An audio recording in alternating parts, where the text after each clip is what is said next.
Good morning, good afternoon, or good evening. I'm Christian. I'm Izzy. And I'm Alice. And we're all a little NeuroSpicy. Today's episode is about student accessibility services. Do any of us here have any personal experience with getting accommodations? No, because I think all of us didn't do that. Which was a great idea. A horrible idea. On my part at least. But this is more so talking about different resources for neurodivergent people within colleges. So we all go to USF. So our specific resources, go Bulls, might be a little different. But there is usually some type of overlap between colleges. And if there's not, that should probably be looked into because I feel like every university should have some type of accessibility office. Ours is called Student Accessibility Services, and we actually have an interview with one of their representatives in this video. But right now we're just going to talk a little bit about what they can do. So the main thing that they can do is that they can get you accommodations and, kind of help out with, making classes and education a little bit more accessible. So, deadline extensions, extra time, different sensory processing accommodations, those can be really useful. For your university, I would look up your university plus accessibility or accommodations and see if y'all have an office. Another thing that we could recommend is counseling centers. If you go to a college, you may have free counseling included into your tuition. We do here at USF. I would always recommend that you get, something's better than nothing a lot of the times, and just having someone to at the very least talk to and for free can be really helpful. So that's another thing that we would recommend. We're also going to be linking some different content creators who focus on neurodivergency in the description below, and hopefully some of their videos can help you. We'll also be linking some of the research papers that we consulted for this series in the description below. This is our last episode, unfortunately. We've really appreciated everyone joining us on this journey for our school project. This was for our senior capstone, and we are focusing on the United Nations global goal number 3, which is health and wellness, and we specifically wanted to address health and wellness with the wellness of neurodivergent college students because we are all neurodivergent college students. We know a lot of other neurodivergent college students, and I've seen how a lot of my friends have struggled, how I've struggled, how y'all have struggled. Oh, yeah. And we really want to just, have a space where we can talk about our experiences, and maybe y'all can feel heard, and maybe you can get some information, and we can just promote this goal of health and wellness a little bit more. So a lot of the links are going to be in the description, and I would say really look into your university's policies on accommodations and accessibility and see what you can do within your university, as well as joining clubs that may be, friendly to neurodivergent people, or if you're autistic and you have a special interest that focus on your special interests, things like that. So yeah, I just want to say, we touched on it on the first episode, but your mental health is just as important as your physical health, and oftentimes it can have a big impact on your physical health. All of these neurodivergencies, ADHD, autism, can have effects such as anxiety, depression, that can affect your appetite, that can affect your sleep cycle, a lot of different things that just have an impact on you physically, not only mentally. So always remember to take care of that first, take care of you, and then worry about everything else. You are loved. You are appreciated. You're doing amazing. Keep up the excellent work. We hope you can find some sort of sense of community with what we've been talking about today. Being a college student is hard. Being a neurodivergent college student is hard. Just take care of yourself. Treat yourself. Love yourself. You are loved. You are appreciated. Yeah. Well, I think that's it for us, guys. Thank you for coming on us with this journey, and we hope you've, enjoyed our series or gotten something out of it. So, for the last time, stay spicy! Stay tuned for one last interview. We've got an interview with Amanda Rowe from USF Student Accessibility Services. She outlines the accommodations you can receive, the process of getting accommodations, and a couple of tips and tricks on how to stay afloat in college. Hello, we are here with Amanda Rowe, a representative from the USF Students Accessibility Services Office today. And we just got a couple questions for you today, Amanda, if that's all right. Sure, happy to help. All right, thank you so much. So our first question for you today is if you can explain a little bit about SAS and why its offices and offices like it are so important to not only students, but more in particular neurodivergent students. Sure. So Student Accessibility Services is an office where we work with students who have diagnosed disabilities, and that can range from anywhere from chronic conditions to spectrum disorders to even temporary disabilities. I mean, you guys see those students rolling around on those scooters really fast. If they hurt themselves or break some things, we can also provide accommodations for them. Our work is to ensure that the playing field is kind of level, that students are getting access to technology or accommodations that they need in order to be successful. All right, awesome. And then going further in, can you explain a little bit about the process about how someone would go about gaining some of these accommodations and things like that? Sure. So there's two ways that students can apply. So they can actually come in and do the very old-fashioned version of filling out an application and doing that. Or what we encourage more importantly is the online application. When students create an application, it's our first look and talking to with kind of the student. So it is an opportunity for the student to tell us like what's going on, what accommodations have they received, more importantly, what are they looking for.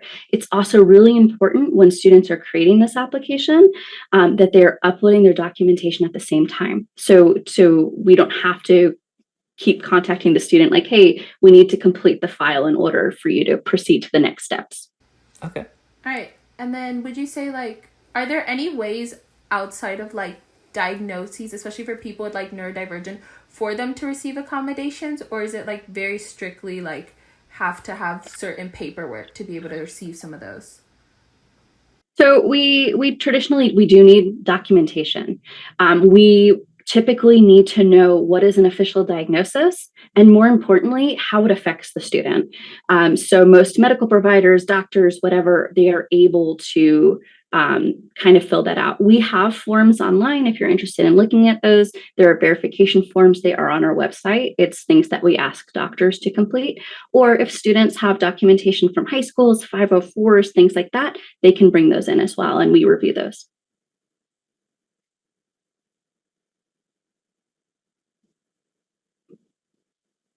So accommodations are really great. And what I think is really special about them is they're really unique per student. So what's going to happen is they create their application. It gets sent to a coordinator who is very specifically trained to like work with that group of students. So my population is I work with blind, visually impaired students. I also work with students who have chronic conditions, some ADD, and then some psychological, but there are different. We have like a deaf and hard of hearing coordinator. We have a coordinator who's very specific. She works with autistic students. So they get triaged to us. We will then sit down with the student for about an hour meeting. And it is during that meeting that we work with the student to create accommodations. Traditionally, what my meeting looks like is I really want to get to know my students. So I like to know like, what do you like to do? When do you graduate? What do you want to do? Mm-hmm. And then we talk about the diagnosis, how it affects them. And specifically, I like to break it up. So how it affects you in the classroom, but also like, how does it affect you during exams? Because sometimes it's completely different. And then other times, the diagnoses can be completely different, but they play off of each other. So I like to kind of figure out what accommodations are going to work best for my students. My goal is always, I hope that my students never need to use accommodations, but the one time that they do, we've had it created so that they feel safe and secure that they're there. Excellent. Thank you so much for your input. What is your experience? You already detailed a little bit, but what is your experience generally like working with students, particularly neurodivergent students? So I kind of, like I said, I work with the student population, like I discussed. I work with chronic conditions. I work with ADD, ADHD. I work with some psychological. Mostly my population is blind, visually impaired. So, we have an opportunity. We get to work with a lot of different students, but That's mainly what I kind of work with. And go ahead. Oh, no, I'm sorry. Finish your thought and then I'll ask. No, that's it.